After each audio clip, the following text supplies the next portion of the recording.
பெரிய ட்ரேடர்ன்னு வெளியே சொல்லிக்கிட்டாலும், ஒரு 5 வருஷமா, 6 வருஷமா ட்ரேட் பண்றேன் அப்படின்னு வெளிய சொல்லிக்கிட்டாலும், இந்த ஸ்ட்ரைக் பிரைஸ எப்படி சூஸ் பண்றது ப்ரோ ஆப்ஷன்ல அப்படிங்கிற கன்ஃப்யூஷன் வந்து நெறைய பேருக்கு இருந்துகிட்டே இருக்கு. சரியா? கரெக்ட்டா? ஏன்னா என்கிட்ட நெறைய பேர் கான்டாக்ட் பண்ண இப்ப கிளாஸுக்கா இருக்கலாம், இல்ல வந்து ஏதாவது என்குயரியா இருக்கலாம், இல்ல வந்து ஏதாவது டவுட்ன்னு கேட்கிறவங்களா இருக்கலாம். என்ட்ட நெறைய பேர் கேட்கிற காமனான கொஸ்டின் என்ன அப்படின்னா, இந்த ஸ்ட்ரைக் பிரைஸ எப்படி சூஸ் பண்றது ப்ரோ? நான் நான் வந்து எப்பவுமே ஐடிஎம்ல தான் பண்ணுவேன் ப்ரோ.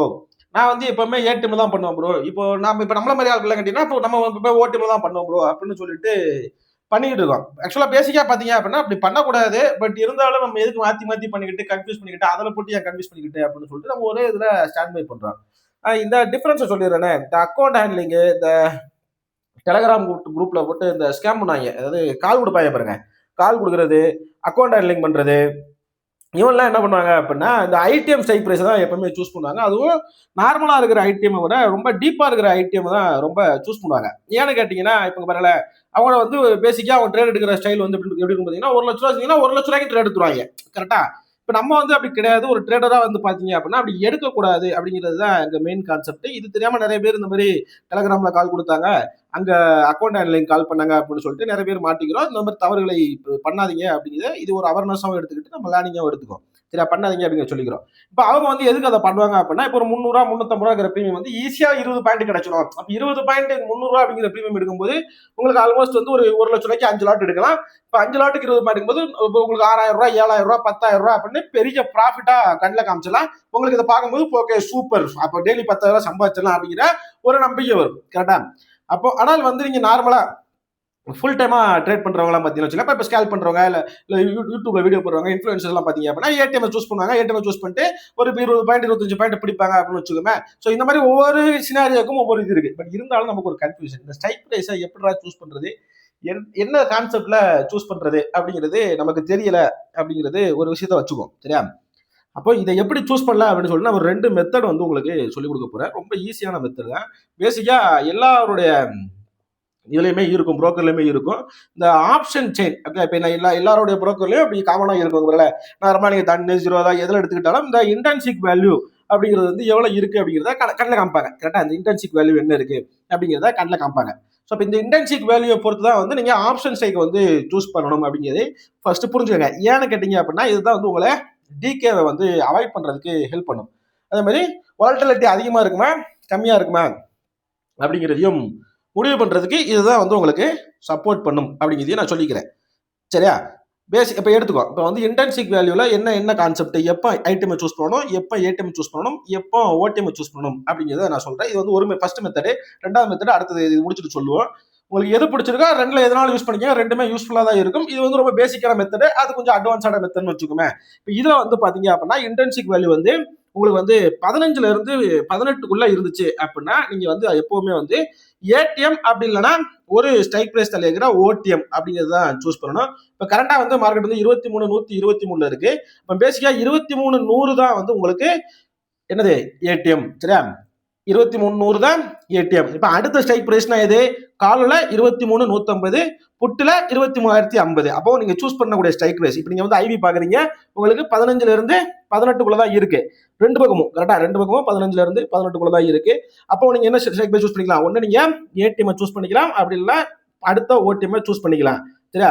சோ இப்போ இது ஏடிஎம்னா என்ன, ஓடிஎம்னா என்ன அப்படிங்கிற டவுட் இருந்துச்சுனாலும் நீங்க கேளுங்க. நான் உங்களுக்கு அதை கிளாரிஃபை பண்ணுவேன். அது ரொம்ப பெரிய விஷயம் கிடையாது. பட் இருந்தாலும் ஏடிஎம் அப்படின்னா ஸ்லைட் ஓடிஎம், அதாவது அடுத்த ஓடிஎம், ஸ்லைட் ஓடிஎம் கூட சொல்லக்கூடாது. அடுத்த ஓடிஎம் வந்து நீங்க சூஸ் பண்ணிக்கணும். ஒருவேளை உங்களோட இன்டென்சிக் வேல்யூ வந்து 20ல இருந்து 25க்குள்ள இருந்துச்சு, அதாவது 20க்கு மேல இருந்துச்சு அப்படின்னாலே வச்சுக்கோங்க. 20க்கு மேல இருந்துச்சு அப்படின்னா நீங்க வந்து ஓடிஎம் எடுக்கவே கூடாது. சரியா? ஓடிஎம் எடுக்கவே கூடாது. ஒருவேளை உங்களுக்கு 15க்கும் கீழே இருந்துச்சு, எப்படி 15க்கும் கீழே இருந்துச்சு அப்படின்னா மட்டும் நீங்க ஓடிஎம் எடுத்துக்கலாம். இந்த இன்டர்ன்ஷிப் வேல்யூ வந்து நீங்க எங்க பார்க்கணும் அப்படின்னா ஏடிஎம்ல பார்க்கணும் பேசிக்கா. ஸோ நீங்க பாருங்களேன், இப்போ நீங்க இப்போ இந்த இதை விட்டுருங்க. இப்போ நான் வந்து உங்களுக்கு 23 எக்ஸ்பைரிய காமிக்கிறேன். ஏன்னா ஒவ்வொரு இடத்துலையும் இன்டர்ன்ஷிப் வேல்யூங்கிறது வந்து மாறுபடும். ஓகேங்களா? அங்கே பாருங்க, இந்த இன்டர்ன்ஷிப் வேல்யூ பாருங்க 20 இருக்கு. கரெக்டாக உங்களுக்கு தெரியுதுங்களா? ஏடிஎம் போயிடும். இங்க பாருங்க 14 தான் இருக்கு. புரியுதா உங்களுக்கு? அப்ப இந்த மாதிரி சினாரியோல நீங்க வந்து ஓடிஎம் சூஸ் பண்ணிக்கலாம். இப்போ இதே நீங்க அடுத்த எக்ஸ்பைரி போங்களேன். நான் காமிச்சிடறேன், கிளியரா காமிச்சிடறேன். அப்போ உங்களுக்கு புரியும். ஏடிஎம்க்கு போயிடலாம். இங்க பாருங்க 14 தான் இருக்கு. அப்ப 15க்கும் கீழ இருந்துச்சு அப்படின்னா, இந்த மாரி சில சினாரியோல வந்து நீங்க என்ன பண்ணலாம் அப்படின்னா, ஆட்டோமேட்டிக்கா நீங்க ஓடிஎம் சூஸ் பண்ணலாம். இப்போ இதுல வந்து ஒரு கன்ஃப்யூஷன் வரும். இங்க 14 இருக்கு ப்ரோ, இங்க 18 இருக்கு ப்ரோ. அப்போ உங்களுக்கு கால் சைடுல ட்ரேட் நடக்கும்போது நீங்க ஓடிஎம் சூஸ் பண்ணிக்கலாம். புட் சைடுல ட்ரேட் நடக்கும்போது நீங்க 18க்கு மேல இருந்துச்சுன்னா என்ன பண்ணணும்? 15 டு 18 இருந்துச்சு அப்படின்னா ஆட்டோமேட்டிக்கா ஏடிஎம் இல்ல வந்து நெக்ஸ்ட் உள்ள ஓடிஎம் சூஸ் பண்ணிக்கலாம். ஸோ எப்போ ஓடிஎம் சூஸ் பண்ணணும், எப்போ ஏடிஎம் சூஸ் பண்ணணும் அப்படிங்கிறது உங்களுக்கு தெரிஞ்சிடும். பேசிக்காக நான் வந்து ஐடிஎம் வந்து ப்ரிஃபர் பண்ணுறது கிடையாது. ஏன் ஐடிஎம் ப்ரிஃபர் பண்ணுறது கிடையாதுன்னா, இந்த இவங்கெல்லாம் போட்டு இப்போ ட்ரேட் பண்ணுவாங்க. யார் இந்த அக்கௌண்ட் ஹேண்ட்லிங் குரூப்பு, இந்த டெலிகிராமில் கால்ஸ் கொடுத்து ப்ராஃபிட் ஷேரிங் வாங்குற குரூப் எல்லாமே ஐடிஎம்ல தான் பண்ணும். இப்போ அவங்களுக்கும் நமக்கும் வித்தியாசம் இருக்குல்ல, அதனால அதை பண்ணுறது கிடையாது. பட் அதை நீங்கள் அவளுக்கு வேணா 460 கொடுத்து ஒரு ப்ரீமியம் வாங்குறதுக்கு 200 கொடுத்து 2 லாட்டை வாங்கிட்டு போயிடலாம் அப்படிங்கிற ஒரு கணக்கு இருக்கு. கரெக்டா? ஸோ என்ன, ஸோ அப்போ நீங்கள் இந்த ஸ்ட்ரைக் ப்ரைஸ் செலெக்ஷன் தெரிஞ்சிச்சு அப்படின்னாலே பேசிக்காக உங்களுக்கு வந்து நிறைய விஷயங்கள் வந்து பிடிபடும் அப்படிங்கிறத புரிஞ்சுங்க. ஓகே, இது வந்து ஒரு மெத்தட், ஆப்ஷன் சைடில் உள்ள ஒரு மெத்தட். பட் இதோட கொஞ்சம் டீப்பாக, ரொம்ப டீப்பாக உள்ள ஒரு மெத்தட் ஒன்று இருக்கு. சரி, டீப்பாக உள்ள ஒரு மெத்தட் ஒன்று இருக்கு. நீங்கள் ட்ரேடிங் யூஸ் பண்ணீங்க, இல்லை உங்களுக்கு ப்ரோக்கர் ஸ்டார்ட்ல ட்ரேடிங் இருந்தாலும் உங்களுடைய இண்டிகேட்டர் செக்ஷனுக்கு போய்க்கங்க. சரி, அங்கே வந்து ஐவிபி அப்படின்னு தேடிக்கங்க. சரியா, ஐவிபி அப்படின்னு சொல்லிட்டு தேடிக்கங்க. இதில் வந்து ஐவி பர்சன்டைல் அப்படின்னு சொல்லிட்டு ஒரு இண்டிகேட்டர் இருக்கும். சரியா, ஐவி பர்சன்டைல் அப்படிங்கிறது ஒரு இண்டிகேட்டர் இருக்கும். என்னைக்குமே நிறைய யூஸ் பண்ண இப்போ நம்ம மக்களுக்கு ஒன்று இருக்கு. சரியா, அதாவது நீங்க வந்து நிறைய சப்ஸ்கிரைபர் வச்சிருந்தா தான் வந்து நீங்க வந்து பெரிய ஆளு. சின்னதா சப்ஸ்கிரைபர் இருந்தா நீங்க வந்து இப்போ கண்டென்ட் ஒர்த் இருக்காது அப்படின்னு நினைக்கிறேன் பாருங்க. ஸோ பேசிக்கா ஐவின்னு போட்டீங்க அப்படின்னா இங்கேயும் ஒன்று இருக்கு. சரியா, intraday volume profile 1.5K 1.1K. But இங்க பாருங்க 75 யூசர் தான் இருக்கிறாப்ல. அப்போ இதை நீங்க ஆட் பண்ணிக்கங்க. இதுல வந்து ஒரு ட்ரிக் இருக்கு. பேசிக்கா இவங்களுமே இதை கண்டுபிடிக்கிறதா தான் போட்டிருப்பாங்க நினைக்கிறேன். என்ன இதுன்னு தெரியல. எல்ஏஎஃப் காட் ட்ரேட் அப்படிங்கிற ஒரு நிறுவனம் நினைக்கிறேன். நிறுவனமா தனிநபரான்னு தெரியல. பட் இருக்கட்டும். பட் இது மாதிரி நான் இதுக்கு முன்னாடி இந்த மாதிரி ஒரு இண்டிகேட்டர் யூஸ் பண்ணியிருப்பேன். பட் இந்த இப்போ வந்து அந்த இண்டிகேட்டர் அவைலபிளா இல்லை. பட் இந்த இண்டிகேட்டர் வந்து உங்களுக்கு யூஸ்ஃபுல்லா இருக்கும். இது வந்து இண்டிகேட்டர்னு கேட்டீங்கன்னா இது வந்து இண்டிகேட்டர் கிடையாது. இது வந்து எதை இண்டிகேட் பண்ணுது? இப்போ இண்டிகேட்டர்னாலே ஏதாவது ஒன்று இண்டிகேட் பண்ணணும். அப்போ இண்டிகேட்டர் வச்சு நீங்க ட்ரேட் பண்ணி சம்பாதிக்க முடியுமா கேட்டீங்கன்னா இண்டிகேட்டர் வச்சு நீங்க ட்ரேட் பண்ணி சம்பாதிக்க முடியாது. எதையாவது ஒன்று இண்டிகேட் பண்ணணும். கரெக்டா? இப்போ நீங்க ரோட்ல போயிட்டே இருக்கீங்க, வேகத்தடை வரப்போகிறது அப்படின்னு சொல்லிட்டு ஒரு போர்டு பாக்குறீங்க. இது வந்து இண்டிகேட்டர். சரியா, என்னதான் இண்டிகேட்டர் இருந்தாலும் வேகத்துல வர்றப்ப நீங்க பிரேக் போட்டாதான் வண்டி நிற்கும். இல்லைன்னா வண்டி நிக்காது. அப்ப எங்க ட்ரேட் எடுக்கணும் எடுக்கக்கூடாது அப்படிங்கிறத முன்னாடியே ஒரு இதா கான்செப்டா சொல்லக்கூடியதுதான் இண்டிகேட்டர் அப்படிங்கிறத தெளிவா புரிஞ்சுங்க. பட் இது இண்டிகேட்டர்னு கேட்டீங்கன்னா இது இண்டிகேட்டர் கிடையாது. இது ஒன்லி வந்து வால்யூம் இதெல்லாம் வச்சு டெல்டா வேல்யூ தீட்டா வேல்யூ எல்லாம் வச்சு போடப்பட்ட ஒரு கால்குலேஷன் தான். சரியா, கால்குலேஷன் தான், மேக்ஸ் பேஸ்டு கால்குலேஷன் தான். ஸோ பேசிக்காக நம்மளே வந்து மேக்ஸ் பேஸ்டாக தான் என்ட்ரியை டிஸ்கிரைப் பண்ணுறோம். எப்படி என்ட்ரி எடுக்கணும், எப்படி என்ட்ரி இப்போ எக்ஸிட் பண்ணணும், ஸோ கம்ப்ளீட்டாக ட்ரேட் எப்படி பிடிக்கணும், எங்கே வந்து எங்கே வரைக்கும் பிடிக்கணும், என்ன மாதிரி கான்செப்ட்டில் பிடிக்கணும் அப்படிங்கிறத நம்ம வந்து மேக்ஸ் பேஸ்டாக தான் டிஸ்கிரைப் பண்ணுறோம். உங்களுக்கு அதோட அந்த கிளாஸ் டீட்டெயில்ஸ் வேணும் அப்படின்னா என்னுடைய வாட்ஸ்அப் நம்பர் வந்து டிஸ்கிரிப்ஷனில் இருக்குது, சேனல் டிஸ்கிரிப்ஷனில் இருக்குது. அங்கே கான்டாக்ட் பண்ணி டீட்டெயில் கேட்டுக்கங்க. எப்படி இருக்கும், என்ன மாதிரி இருக்கும், என்ன டைமில் இருக்கும் அப்படிங்கிறத கேட்டுக்கங்க. ஸோ எல்லாருக்கும் இந்த கிளாஸை கொடுக்க போகிறதில்லை என்பதையும் தாழ்மையுடன் கூறிக்கொள்கிறேன். ஸோ பேசிக்காக கான்செப்ட்டுக்கு வந்துடும். சரியா, கான்செப்ட்டுக்கு வந்துடும். இங்கே பாருங்க, இதில் வந்து டெல்டா பாயிண்ட்ஸ் அப்படின்னு ஒன்று இருக்குது. அது நமக்கு தேவைப்படாது. இதில் வந்து ஐவி பர்சன்டைல் அப்படின்னு ஒரு கான்செப்ட் இருக்குது. கரெக்டாக 40.1%. இது வந்து பேசிக்காக எப்படி ஒர்க் ஆகும் அப்படின்னா 252 நாள் நினைக்கிறேன். சரியா, 252 நாள் உங்களுக்கு வேணா மாற்றிக்கலாம். பேசிக்காக 251 டேஸ் போட்டால் போதுமானது. பட் 252 போட்டிருக்காங்க. 252 நாளோடைய இன்டென்சிக் வேல்யூ எடுத்து இது வந்து செக் பண்ணும். சரி, செக் பண்ணி உங்களுடைய இந்தியா விக்ஸ் எவ்வளோ இருக்குது அப்படிங்கிறத பார்த்து, வாலட்டிலிட்டி எவ்வளோ இருக்குது அப்படிங்கிறத பார்த்து அதை பொறுத்து கால்குலேஷன் பேஸ் பண்ணி அதை பொறுத்து கால்குலேஷன் பேஸ் பண்ணி போடக்கூடிய பர்சன்டேஜ் தான் இந்த பர்சன்டேஜ். இதை வச்சு தான் நீங்கள் உங்களுடைய ஸ்ட்ரைக் ப்ரைஸை நீங்கள் சூஸ் பண்ண போறீங்க. எப்படி சூஸ் பண்ண போறீங்க அப்படின்னா, இந்த ஐவிபி வந்து 30% கீழே இருந்துச்சு அப்படின்னா அது வந்து நல்ல ஒரு பையிங் ஆப்பர்ச்சுனிட்டி. சரியா, அது வந்து ஒரு நல்ல ஒரு பையிங் ஆப்பர்ச்சுனிட்டி. அப்போ அந்த மாதிரி இருக்கிற சமயத்தில் வந்து நீங்கள் ஓடிஎம் சூஸ் பண்ணிக்கலாம். அதாவது ஏடிஎம் இல்லை, ஸ்லைட் ஓடிஎம் கிடையாது.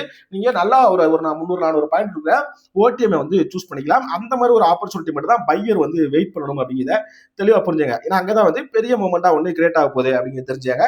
அப்ப எப்படி எவ்வளோ 30க்கு கீழே இருக்கணும். ஒருவேளை 70%க்கு மேல இருந்துச்சு அப்படின்னா கண்டிப்பா வந்து இதை ஓடிஎம் எடுக்கிறத அவாய்ட் பண்ணிருங்க. ஒருவேளை நீங்க ஆப்ஷன் செல்லரா இருந்தீங்க அப்படின்னா நீங்க உங்களுடைய சப்போர்ட் ரெசிஸ்டன்ஸை ஃபைண்ட் பண்ணி, சரி this is only for educational purpose, I not SEBI register analysis அப்படின்னு சொல்லிக்கிறேன். நான் பிகாஸ் அதையும் சொல்லணும் இல்லையா. ஸோ அப்போ நீங்க 70%க்கு மேல இந்த பர்சன்டேஜ், சரி இந்த பர்சன்டேஜ் 70%க்கு மேல இருந்தால் மட்டும், சரி இந்த 70%க்கு மேல இருந்தால் மட்டும் இங்க இருக்கு பாருங்க, ஐவி பர்சன்டேஜ் அப்படின்னு 70% மேல இருந்தால் மட்டும் சப்போர்ட் ரெசிஸ்டன்ஸை ஃபைண்ட் பண்ணி காலையும் ஃபுல் புட்டையும் செல் பண்ணி நீங்க வந்து, ஏன்னா அங்கதான் டிகே அப்படிங்கிறது வந்து அதிகமாக நடக்கும். அப்ப 70% மேல இருந்துச்சுன்னா மட்டும் நீங்க என்ன பண்ணலாம், ஐடிஎம் சூஸ் பண்ணிக்கலாம். ஏன்னா ஐடிஎம்ல நீங்க வந்து பேசிக்கா 5 point 10 point expectation item buyer வந்து சூஸ் பண்ணிக்கலாம். மற்றபடி செல்லர் வந்து ஓடிஎம் செல் பண்ணிக்கலாம் அப்படிங்கிறதையும் நான் சொல்லிக்கிறேன். சரியா? இப்ப ஒருவேளை 80க்கு மேல இருந்துச்சு, 70% இருந்துச்சுன்னா பண்ணிக்கலாம். 80க்கு மேல இருந்துச்சு அப்படின்னா அந்த இடத்துல நீங்க ஏடிஎம் மட்டும் ப்ரிஃபர் பண்ணுங்க. ஸ்பெஷல் நீங்க ஆப்ஷன் செல்லரா இருந்தீங்கன்னா 80% மேல இருந்துச்சுன்னா உங்களுக்கு ரொம்ப யூஸ்ஃபுல்லா இருக்கும் அப்படிங்கிறதையும் புரிந்து கொள்ளுங்கள். சரியா? அப்போ 0 to 20 இல்ல 20 to 30 அப்படி இருந்துச்சு அப்படின்னா நீங்க வந்து ஆட்டோமேட்டிக்கா என்ன சூஸ் பண்ணணும், ஓடிஎம் சூஸ் பண்ணிக்கலாம். இப்போ 40 to 50 சரி, அது 30 to 50 அந்த ரேஞ்சில் இருந்துச்சு அப்படின்னா ஏடிஎம் சூஸ் பண்ணுங்க. சரியா? இல்ல 60 70 அப்படின்னு இருந்துச்சு அப்படின்னா உங்களுக்கு ஆட்டோமேட்டிக்கா நீங்க வந்து ஐடிஎம் சூஸ் பண்ணுங்க. அப்பதான் வந்து உங்களுக்கு கரெக்டான ஸ்ட்ரைக் பிரைஸை சூஸ் பண்ணதுக்கான கான்செப்டா இருக்கும். இந்த பாருங்களேன், இந்த இடத்துலலாம் பாருங்க உங்களுக்கு எவ்வளவு இருந்திருக்குன்னு தெரியும். சரியா? அங்க பாருங்க, நான் காமிச்சிடுறேன். இங்க பாருங்க, இந்த இடத்துல பாருங்க கிட்டத்தட்ட 2 3 இவ்வளவுதான் இருந்திருக்கு. பட் மூவ்மெண்ட்டை பாருங்க தெரியுங்களா உங்களுக்கு, ஹெவி மூவ்மெண்ட்ஸ் இருந்திருக்கு. சரியா? இப்போ நான் அந்த சார்ட்டை வந்து இங்க வேண்டாங்க, எங்க வேற எங்கேயாவது போயிருங்க. இங்க பாருங்க, இந்த இடத்துல பாருங்க உங்களுக்கு எவ்வளவு பர்சன்டேஜ் இருக்கு பாருங்க, கிட்டத்தட்ட 70 80 அப்படின்றது இருக்கு. தெரியுங்களா? 70 80 அப்படின்றது இருக்கு. இப்போ 70 80 இருக்கிறப்ப நீங்க என்ன பண்ணலாம், ஸோ தள்ளி இருக்கிற ஓடிஎம் வந்து சூஸ் பண்ணா உங்க பாருங்க ஆட்டோமேட்டிக்கா உங்களுக்கு டிகே அப்படிங்கிறது ரொம்ப ஈஸியா நடந்திருக்கு. சரியா? நான் வந்து இந்த ஸ்ட்ராட்டஜியை போட்டு தெரியாத மாதிரி போற ஆள்லாம் கிடையாது. சரியா? தெரியாத மாதிரி கான்செப்ட் இருந்தால் மட்டும் தான் நம்ம கான்செப்டா பேசுவோம். இப்போ இங்க பாருங்க, இந்த இடத்துல பாருங்க ஆட்டோமேட்டிக்கா 28 30 நடந்திருக்கு. மூவ்மெண்ட் பாருங்க, பெரிய மூவ்மெண்டா நடந்திருக்கு. தெரியுதா உங்களுக்கு?